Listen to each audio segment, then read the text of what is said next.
Hi, lovely people. Are we actually recording? Yes. Okay. Hi, everyone. So, okay, we'll just call this like a video diary entry because I was kind of like fuming about a bunch of stuff, and I'm kind of mad at everyone basically because, well, actually, not really in a personal way, but it's just frustrating me in a way that reminds me of school. Um,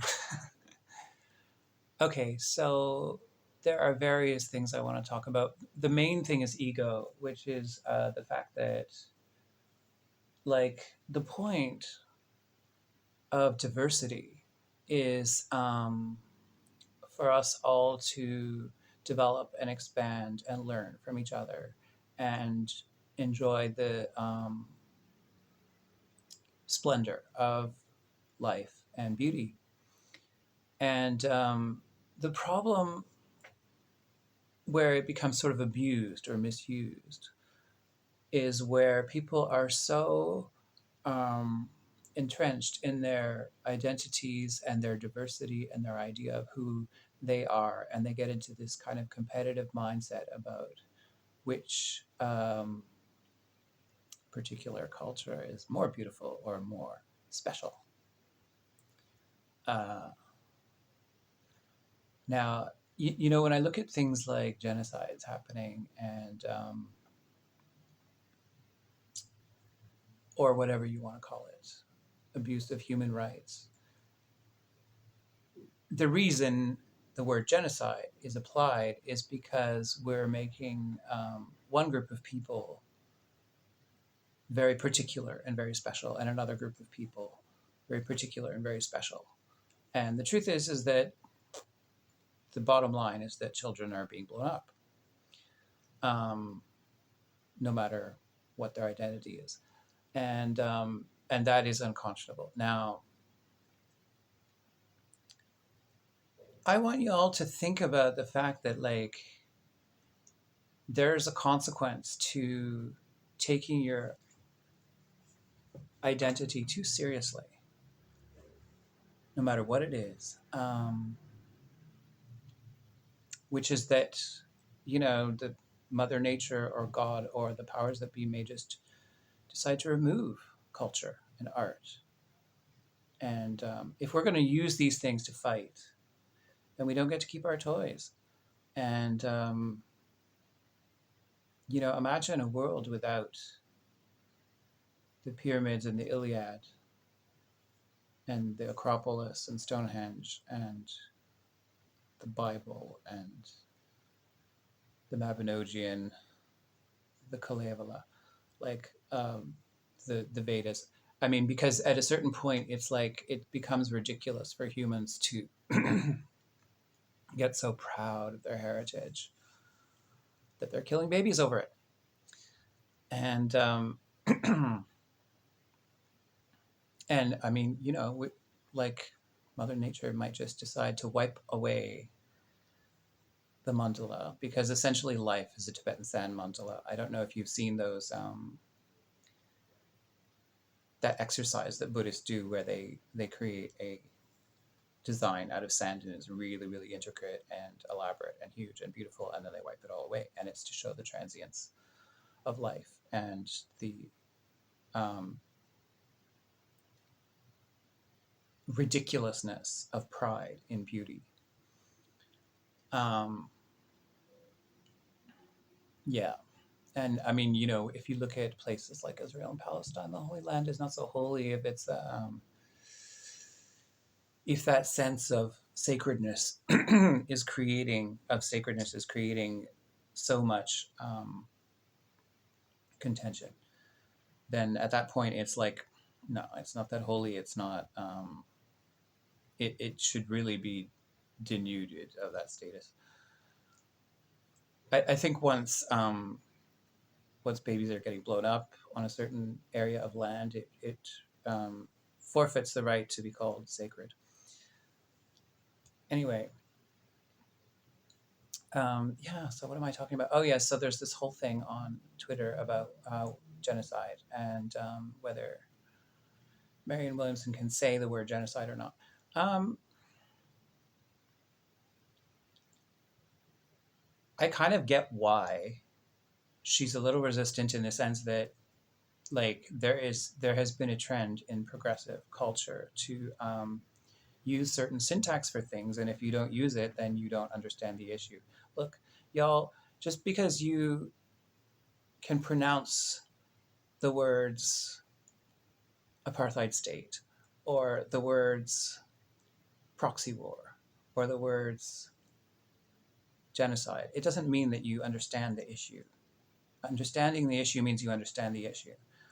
And I think that Marianne Williamson is resistant to a culture that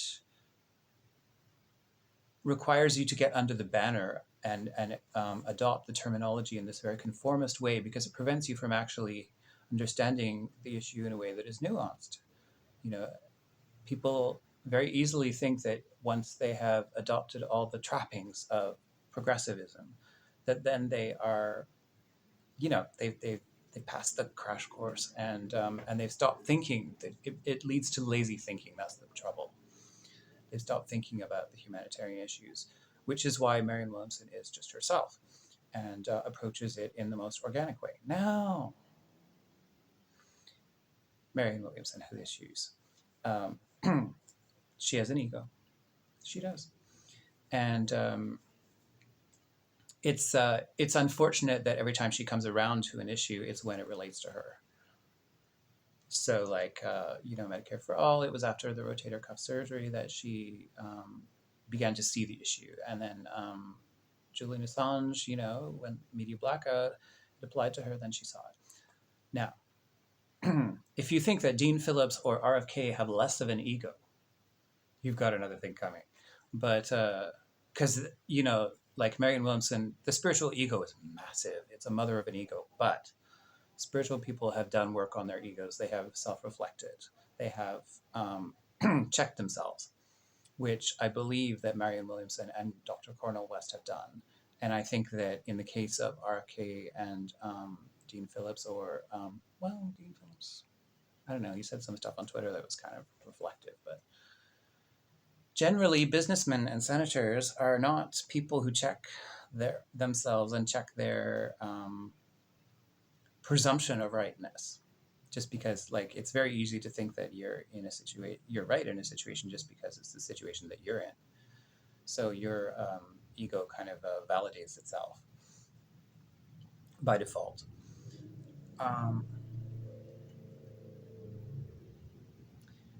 Yeah. So, and then another thing I wanted to vent about is people who announce on Twitter that they're leaving, they're withdrawing their support. I mean, who cares? Like, I've got an idea. Like, people want to announce this as if they're doing Marianne Williamson or whoever their candidate is a favor by announcing their withdrawal so that they have a chance to adjust their stance. That's not the reason, though. You're announcing it because you want attention. You're announcing it because you want, at best, you want someone to say, oh, don't go. And kind of like, maybe if you felt sidelined or whatever, then suddenly people are talking to you. Or at worst, you want to drag people with you, which I actually consider to be immoral if that's your reason. Like you don't have the right to attempt to sway people's votes. It's one thing, like what I'm doing as a Canadian, and once again, I'm Canadian, so not a voter, but when I go on Twitter and I talk about Marianne Williamson, my attempt is not to tell people who to vote for or that she's better than someone else, even though, in my opinion, she is. But I'm not saying that Americans should see her as better. But there are situations where misinformation has been propagated, and it's very easy to see the other piece of information that refutes that, and I try to provide that. And that's, like, for instance, if someone says that she's only into reparations because she's running for president, she's pandering, well, there is evidence online that she was talking about it in 1997, so that can be shown. She's not really trying to get ballot access. She just got it in 3 states ahead of the guys in the race. So, and I kind of wonder why the scrutiny about ballot access is more concentrated on her than any other campaign. At least it seems to me that it is. Yeah, so I object to attempting to influence people, and it's the same with these people who say I unsubscribe in the comments. It's like, if you just leave. If Marianne Williamson is on the wrong side of history here because she can't call something a genocide, just go. She'll lose the support. Her campaign will tank, and she'll learn the lesson. Or and she'll adjust, or make your own assessment and be responsible for it. But I feel like when people announce it, they want to make someone else responsible for how they feel, and they want kind of like, I'm leaving. Am I right? Am I right? Or like, if people join them, then they feel validated, and I think that's kind of annoying. Like, nobody, including me, is the Queen of Sheba. Nobody invented frankincense. Like, it's kind of presumption of grandeur. Anyway, flouncing out. But a lot of us do it, and it's a symptom of the Instagram culture. I think, like, we're posting about ourselves as if each one of us are like a celebrity. And there was something else I wanted to talk about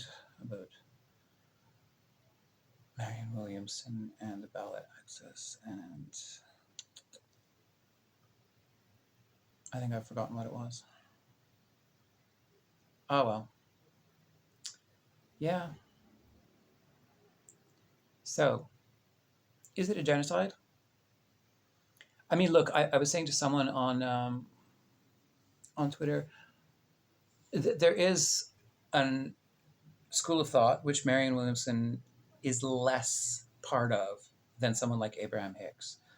But there's a school of thought that the more energy you give to something negative, the worse it gets. Now, Marianne Williamson has stated herself that she's quite against that thinking in the spiritual community. I'm not against it, but who cares? Who cares about me? So, but there is a school of thought that if you're going around saying genocide, genocide, genocide, like, it's not a genocide yet. My understanding of the word genocide is that when an entire group of people, either ethnic or racial or cultural, gets wiped out and they're extinct, that is called genocide. When something is still in progress, you could say, like, okay, a genocide is happening, but Marianne Williamson might not want to use the word genocide when there's still a possibility of genocide being preventable. So that was one thought that I had, which was a possibility, but I also don't know.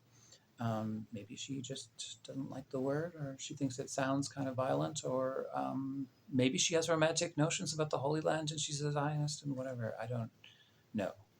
But I think it's fair to say that, like, Marianne Williamson cares about little kids, no matter where they come from. Like, I think everyone, even the people who cancel her over this issue, get that.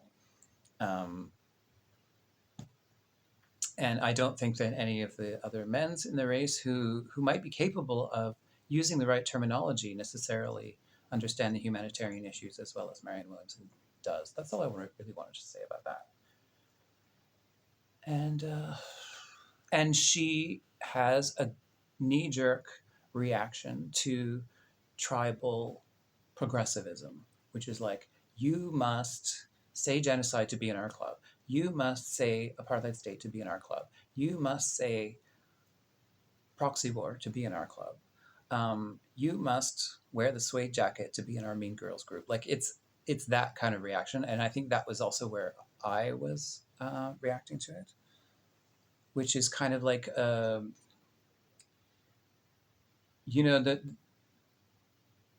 counterculture is not less mean girls just because it's the counterculture. Mean gays are not less mean than mean valley girls. You know, mean valley girls in an 80s high school are not worse than mean gays in the early 2000s. They're all mean. So just because something's part of a countercultural movement, it doesn't automatically make it more ethical.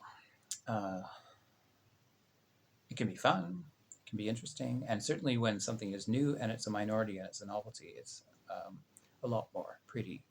But